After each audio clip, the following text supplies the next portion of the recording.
Hello mga boss.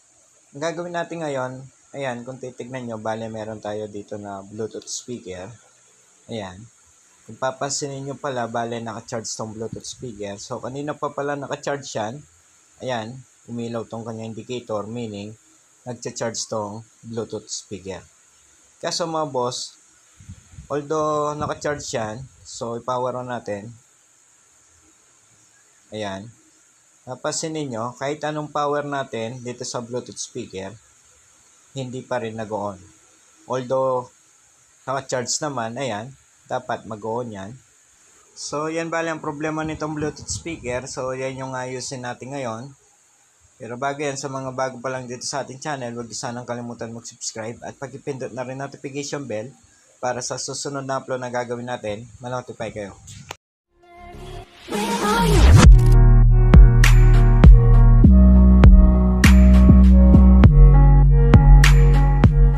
Ayan mga boss, so bubuksan na natin tong Bluetooth speaker para yun na nga, maayos na natin to. So ito palang video na to para lang sa mga baguhan na wala pang idea sa mga ganitong problema. So panoorin nyo to mga boss para magkaroon kayo ng idea sa inyong mga Bluetooth speaker na ganito rin ang problema. So tanggalin lang muna natin yung sticker na yan kasi nandyan yung kanyang mga screw.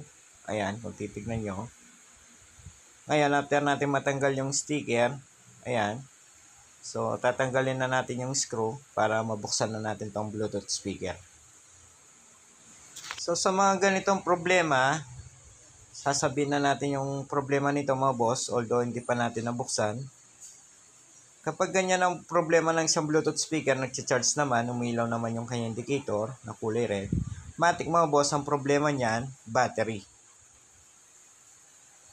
So, common na yan sa mga Bluetooth speaker kapag ganyan yung problema, nagcha-charge pero ayaw pa rin mag-on, matik mga boss, battery. Ayan, bale, tinanggal lang natin yung dalawang socket wire connected dito sa board. So, after natin matanggal yung socket na yan, connected dito sa board, so tatanggalin na rin natin tong ibaba. So, gamit lang tayong flat screw.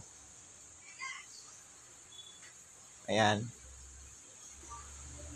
Ngayon mga boss, pagkatapos natin matanggal yan, so tanggalin na natin yung pinakadamit nitong Bluetooth speaker. So pagtanggal natin dyan, meron pa rin screw yan.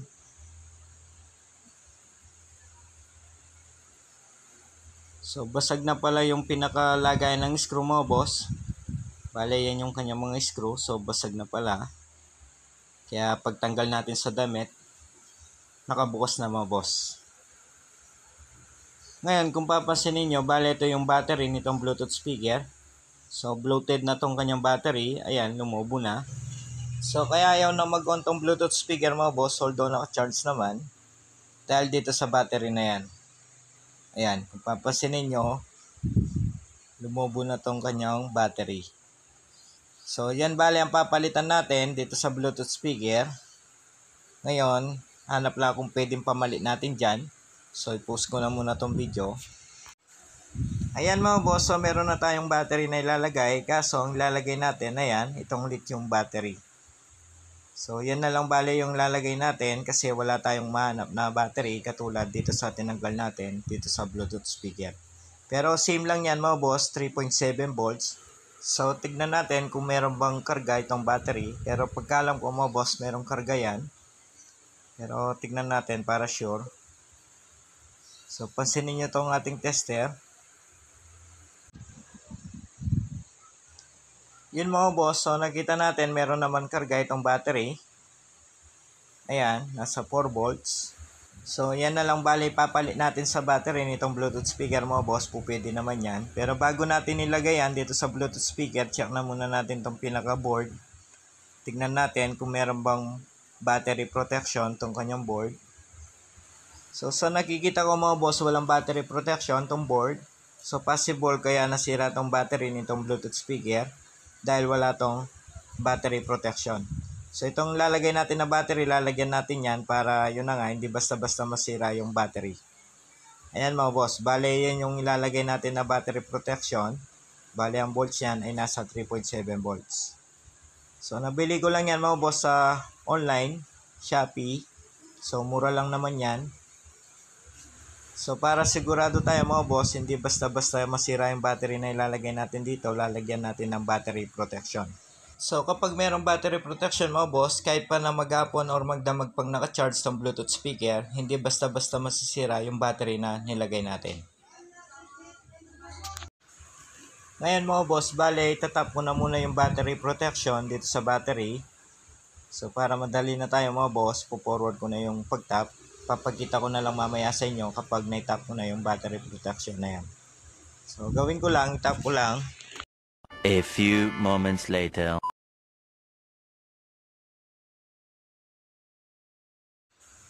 Kung titignan nyo, ayan, bale tapos ko nang may tap tong battery protection dito sa battery. So napakadali lang itap to mo boss, wala naman kahirap-hirap.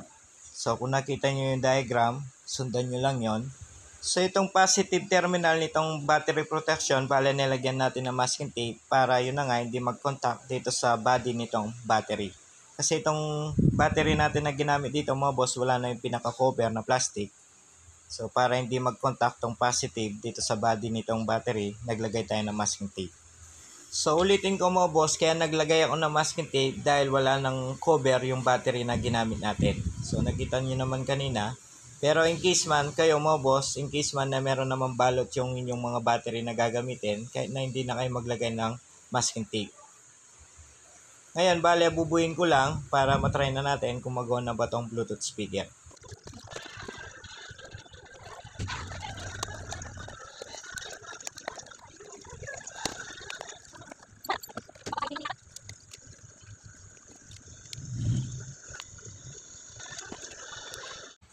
Kung titignan nyo, ayan, bale tapos ko nang mabuo itong Bluetooth speaker. Bale ito yung dating battery nitong Bluetooth speaker, ayan. So bloated na kung titignan nyo. So yun yung naging dahilan kung bakit ayaw na mag-on itong Bluetooth speaker. Although nagsi-charge naman. Ngayon, tatry natin. So tignan natin ngayon kung mag-on na ba itong Bluetooth speaker. After natin magpalit ng battery. Ayun. Kung napansin nyo mo boss, nag-on na itong Bluetooth speaker. Ayan.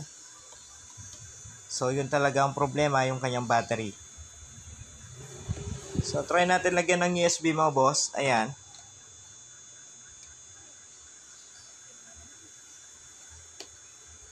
Play by USB drive. So, kung napansin nyo, narinig natin, buo yung audio nitong Bluetooth speaker.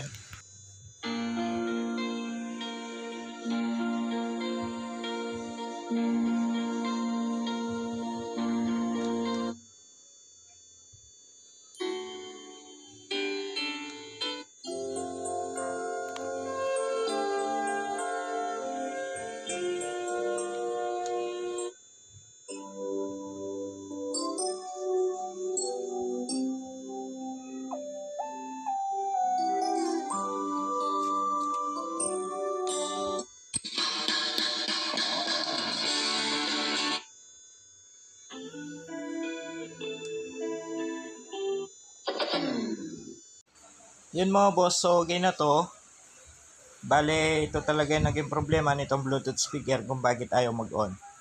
So nakita nyo, ibang battery yung nilagay natin mga boss kasi wala tayong available na battery katulad dito sa tinanggal natin dito sa Bluetooth speaker.